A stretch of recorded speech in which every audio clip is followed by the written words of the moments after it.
When my daughter-in-law told me to leave, I didn't cry, I didn't shout, I didn't ask why, I just smiled. It surprised her, it surprised me too. That smile did not come from happiness, and it did not come from pride. It came from a place deep inside me, a place that had been slowly filling up for years, a place that had learned how to hold pain quietly, a place that understood, even before my mind did, that this moment was not the end of me, but the end of something I had been forcing myself to believe in, not because it didn't hurt, it hurt more than I can explain, but because something inside me quietly broke, and quietly changed. She stood there in my own kitchen, leaning against the counter like she belonged there more than I ever had. The same kitchen where I had cooked meals for this family for years, where I had stood early in the morning, half awake, making breakfast so everyone could start their day full, where my hands had burned on hot pans just to make sure everyone ate warm food, where I had wiped spills, washed dishes,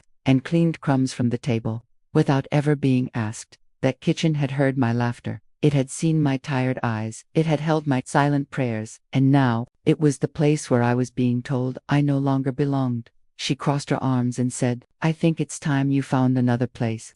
There was no anger in her voice, no hesitation, just calm. A calm that felt cold, a calm that felt planned, as if she had practiced those words in her mind long before she ever said them out loud. Her voice was calm, too calm. I remember noticing small things in that moment, the way the light came through the window, the sound of the refrigerator humming, the smell of the food I had just cooked, still warm, still untouched. Life was moving forward like nothing had happened, while my entire world had stopped in one sentence. My son sat on the couch, his eyes stayed on the floor. He didn't look at me, not even for a second, not to defend me, not to question her, not to ask how I felt. He sat there like a child who had dropped something, fragile, and didn't want to see it broken. That silence hurt more than her words. Her words told me I had to leave. His silence told me I was already gone.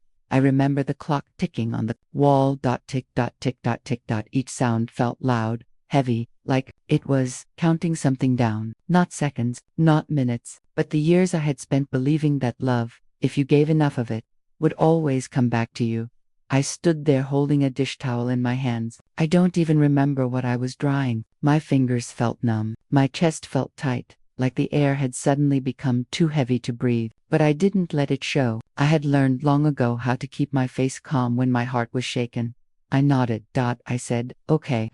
The word came out so easily it almost scared me. One small word, one quiet sound. And yet, it carried every sacrifice I had ever made. Every night I had stayed awake worrying. Every time I had put myself last because I thought that was what love meant. She looked surprised. Her eyebrows lifted slightly, and for a moment, I saw something flicker across her face. Maybe confusion, maybe disappointment, maybe she expected tears, maybe she expected begging, maybe she expected me to argue, to remind her of everything I had done, of everything I had given. But I had learned something after many years of living and losing and loving people who didn't always love me back.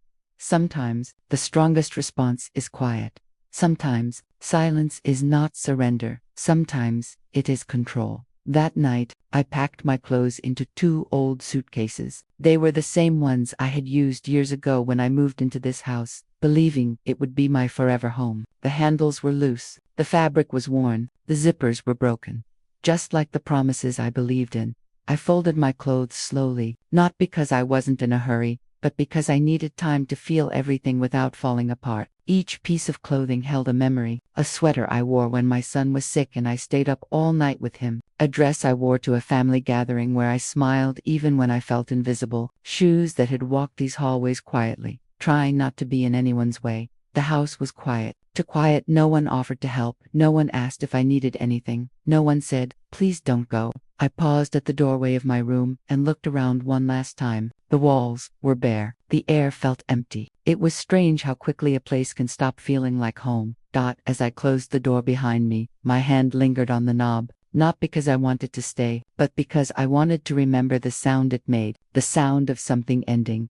I stepped outside into the night. The air was cool. The sky was dark. The world felt wide and unfamiliar, like I was stepping into it for the first time. Again, I didn't know where I was going, I didn't know how things would turn out, didn't know how long it would take to heal. All I knew was this: they thought I was weak, they thought my silence meant defeat, they thought my smile meant I accepted less than I deserved, they thought walking away meant I had nothing left. They were wrong, because that night, as I stood alone with 2 broken suitcases and a heart full of quiet strength, something else was born inside me. Not anger, not revenge, but a calm, steady resolve.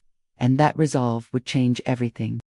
I wasn't always the woman people ignored, and before the silence settled into my bones, and before my name began to feel unnecessary in my own house, I was once the center of a small, fragile world that revolved around love, responsibility, and survival, because after my husband passed away and left behind not just grief but an empty chair at the table and an unspoken fear of the future, I became both mother and father to my son, carrying the weight of 2 roles without ever saying out loud how heavy it felt. Waking up every morning before the sun rose and telling myself that tiredness was a luxury I could not afford, that hunger was something I could endure as long as my child's stomach was full, and there were countless nights when I listened to his breathing as he slept, and wondered if he would ever understand how much of myself I had quietly given away just so he could grow up feeling safe, because love, to me, was never loud or demanding. It was silent sacrifice. It was skipping meals, wearing the same worn clothes year after year,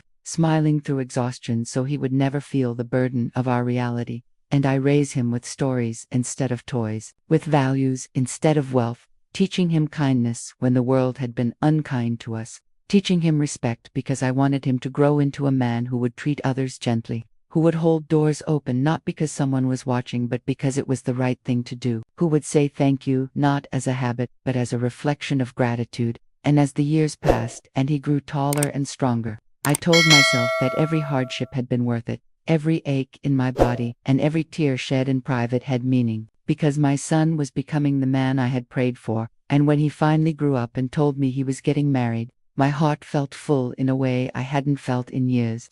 Not with fear of losing him but with genuine happiness, because I believed that his joy was my reward, that this was the moment all my sacrifices led to. And when his wife entered our home, I welcomed her not with suspicion or jealousy but with open arms, treating her like a daughter I had never had, telling her with sincerity that this was her home now, that she did not need to feel like a guest or an outsider, that love could expand without replacing what already existed. And in the beginning it truly felt that way, because we shared meals around the same table, passed dishes to one another, laughed over small things, and for a brief time the house felt alive again, filled with voices and movement and the comforting noise of togetherness.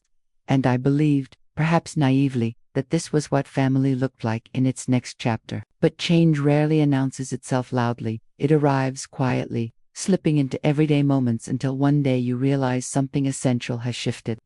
And slowly I began to feel it in the way conversations stopped when I entered the room, in the way my presence seemed to weigh down the air rather than lighten it, in the way my words no longer landed softly but were met with sighs or subtle irritation.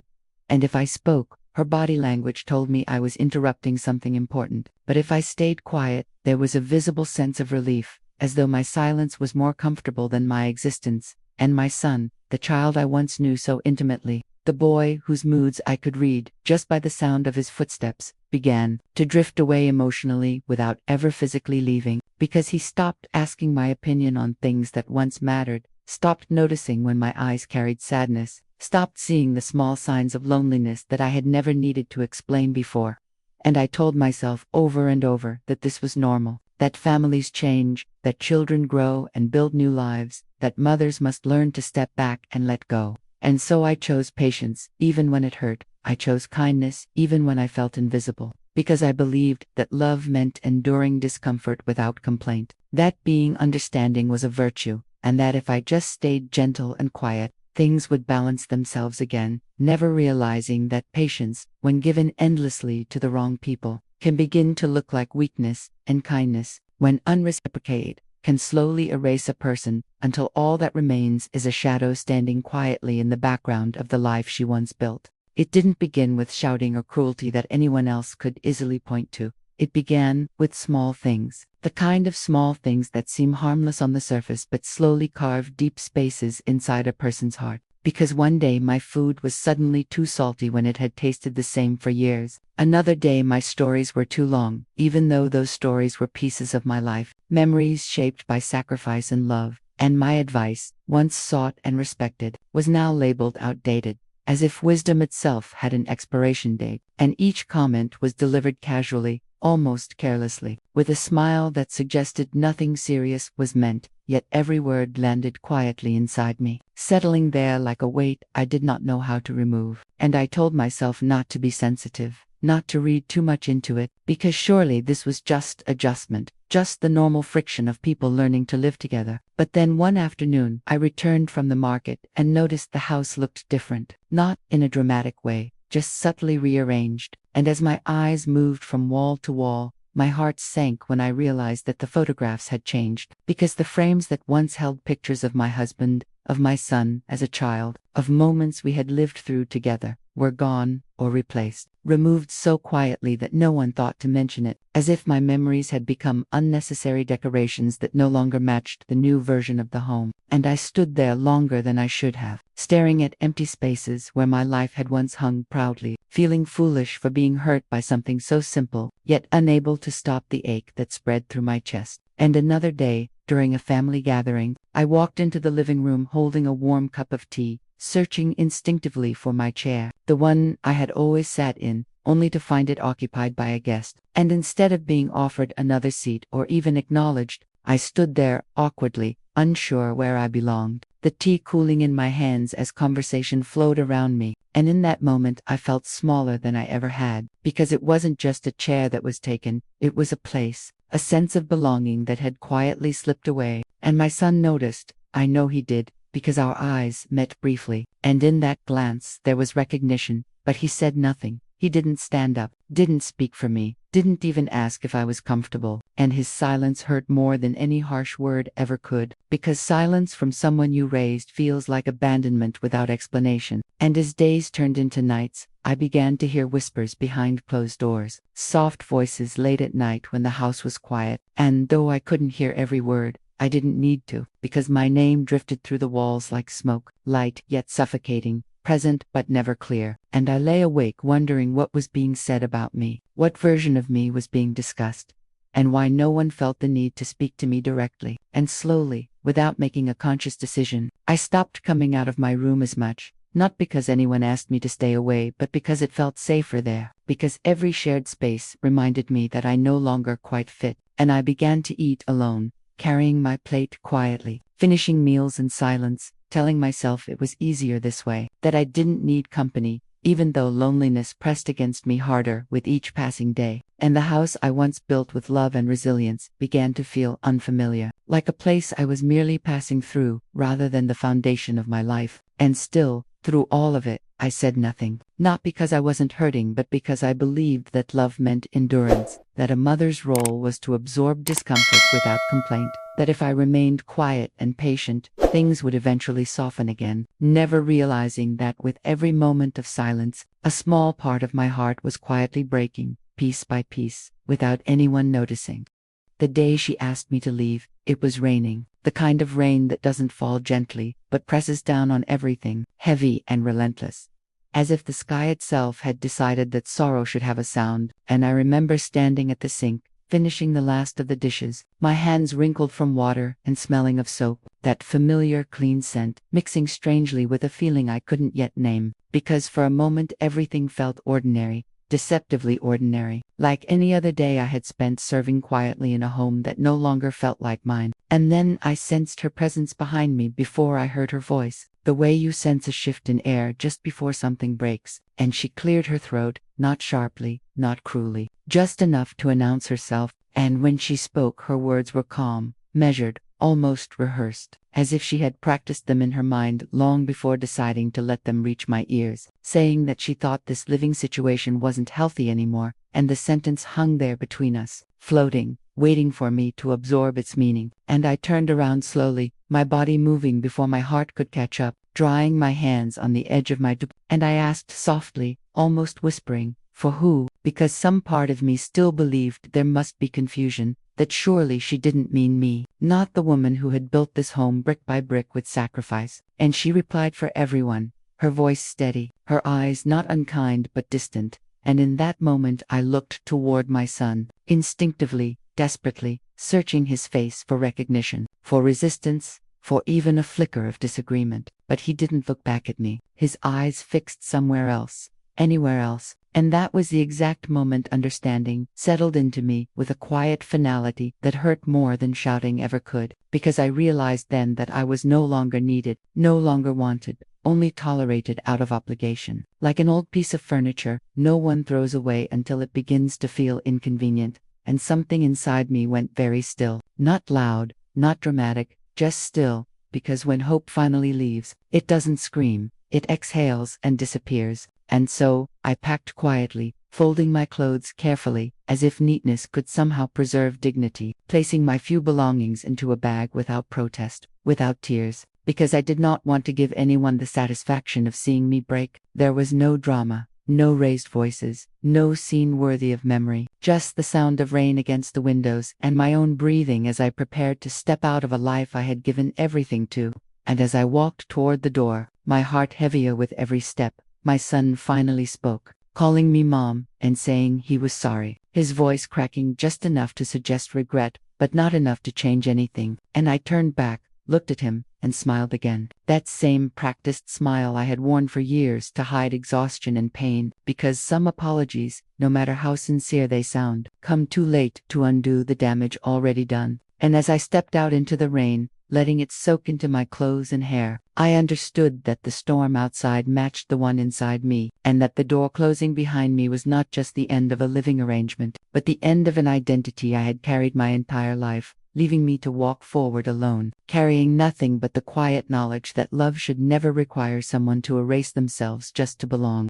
I moved into a small apartment that had only one room and one window, a place so modest that at first it felt like a pause in life rather than a beginning, because the walls were bare and unfamiliar, and the air carried no memories. And on the first night the quiet was overwhelming, not the peaceful kind, but the kind that rings in your ears, the kind that reminds you of everything you've lost. And I lay awake listening to the absence of sound, no footsteps, no murmured conversations, no doors opening or closing, just the steady rhythm of my own breathing. And for a moment I wondered if this silence would swallow me whole. But slowly, gently, something unexpected happened inside that stillness, because without realizing it, I began to hear myself again, my own thoughts uninterrupted, my own feelings unfiltered. And in that space where no one needed anything from me, where no one judged my presence or absence, I started to remember who I was before survival became my only identity. And I began waking up early, not out of obligation, but choice, letting the morning light filter through that single window, as if it were a quiet companion, cooking meals just for myself, and discovering that food tasted different when it was made with self-respect instead of duty. And I laughed at my own jokes, softly at first, surprised by the sound of my own laughter filling the room, realizing how long it had been since I allowed myself joy without permission. And I started working again, not because I had to prove anything to anyone, but because it felt good to be capable, to earn, to save, to build something with my own hands again, and each small achievement stitched together a part of me that had been torn. And along the way I made friends, not the kind bound by obligation or family ties, but people who chose to sit with me, listen to me, see me as I was in that moment, not as a burden or a leftover responsibility. And with them, I learned that companionship doesn't have to hurt to be real, that love doesn't have to demand silence, and life, slowly and quietly, began to feel like mine again. And months passed, not with dramatic transformations, but with steady growth, the kind that happens beneath the surface where no one else can see. And then one day, my phone rang and I saw my son's name, and my heart didn't race or sink the way I thought it might. It simply beat, steady and calm. And when he said Mom, and asked if we could talk, I listened, truly listened. Not as a woman waiting to be needed again, not as a mother hoping for redemption, but as a whole person. And he told me things weren't good, his voice heavy, tired in a way I recognized because I had once carried that same exhaustion. And I didn't feel anger rise in me, I didn't feel bitterness or satisfaction. I felt peace, a deep, settled peace that surprised even me, because I understood then that healing had done its quiet work, and when I told him I hoped he was okay, the words came from a place untouched by resentment. And I meant them, not because I forgot the pain, but because I had finally learned that my worth no longer depended on who stayed, who left, or who realized too late what they had lost. And in that small apartment, with one room and one window, I didn't just survive, I rebuilt myself in ways they never saw, and perhaps never will, but that no longer mattered, because I had risen quietly, firmly, and completely into a life where I belonged to myself first. They thought I was weak because I stayed quiet, because I did not argue loudly or demand explanations, because I did not turn my pain into noise for the world to witness. And they thought I lost because I walked away, because in their eyes leaving meant surrender, meant defeat, meant admitting failure. But what they never understood, and what I myself only understood much later, was that walking away saved me in ways staying never could. Because strength does not always announce itself with raised voices or slammed doors, or dramatic exits that leave echoes behind. Strength is often soft and deliberate and misunderstood. It is the quiet decision made in the deepest part of the night when no one is watching. The kind of decision that does not look brave from the outside but feels necessary on the inside. And sometimes strength is nothing more than closing a suitcase slowly, folding pieces of your old life into it with trembling hands, and opening a new life somewhere else with no applause and no witnesses, just faith in yourself and the will to survive. And if you are listening to this story and feel invisible, if you feel like your presence no longer matters in spaces where you once gave everything, please know this deeply and without doubt. Your silence does not mean surrender, it means restraint, it means wisdom, it means you chose peace over proving your pain, and your kindness is not weakness. It is evidence of a heart that refused to harden, even after being hurt. And one day, perhaps quietly, and perhaps too late, the people who underestimated you will realize that what they mistook for fragility was strength all along. Because today I still think about that night sometimes, the rain, the closed door, the weight of that final step, but I no longer think of it with pain. I think of it with understanding, because I know now that if I had stayed, I would have slowly disappeared, not from the house, not from the rooms, or the furniture, or the routines, but from myself, from my identity, from my joy, from the woman I once was and deserved to remain. And leaving did not mean I failed as a mother, or as a woman, or as a human being. It meant I finally chose myself after a lifetime of choosing everyone else. It meant I honored my own worth when no one else would. And through that choice I learned lessons that no one can ever take from me. That love should never make you feel small or replaceable. That family should never make you feel unwanted or tolerated. And that silence should never be mistaken for weakness, because sometimes silence is the strongest boundary a person can set. And I forgave them, not because they asked for forgiveness, and not because they earned it, but because holding on to pain was heavier than letting it go, because resentment would have tied me to a past I worked so hard to escape, and forgiveness was not for them, it was for my own peace. And now when I look in the mirror, I see a woman who survived quietly, a woman who did not fight with words or accusations or bitterness, but with dignity, with patience, with the courage to walk away without losing herself. And that kind of strength does not fade with time. It does not depend on validation or recognition. It does not need to be loud to be real. It simply exists, steady and unbreakable, and it lasts. Some people will test your limits not because you lack strength, but because they believe your kindness has no end. Because they mistake your patience for permanence and assume that your silence means you will endure anything without consequence. And this is how quiet people are, often misunderstood, not as gentle souls who choose peace, but as weak ones who can be pushed endlessly without ever walking away. And it is important to remember this truth deeply and without hesitation, because you do not need to scream to be heard in order for your pain to be real. You do not need to prove your suffering with anger or chaos or explanations that exhaust you. And you certainly do not need to remain in places where you are disrespected simply because you once belonged there. Because respect is not owed by history, it is earned every day by how people treat you in the present. And protecting your peace does not require permission from anyone, not from family, not from society, not from the very people who benefit from your silence, because your peace is not selfish. It is essential, and walking away is not losing, even though the world often frames it that way. Even though it looks like retreat to those who only understand strength as confrontation. Because walking away is choosing life, choosing yourself, choosing to survive rather than slowly disappear. And there is profound courage in recognizing when staying will cost you more than leaving ever could. And one day, often much later, and often in quiet moments of regret or reflection, the same people who believed you were too weak to fight back will understand something they never considered before, that you never needed to fight at all, because your power was never in winning arguments or asserting dominance. It was in knowing your worth, setting your boundaries without cruelty, and choosing dignity over destruction. And that kind of strength does not leave bruises or broken rooms behind. It leaves growth, clarity, and a future that belongs to you. And while loud strength may win attention in the moment, quiet strength always wins in the end, because it builds a life instead of a battle. It heals instead of hardens, and it carries you forward long after the noise has faded.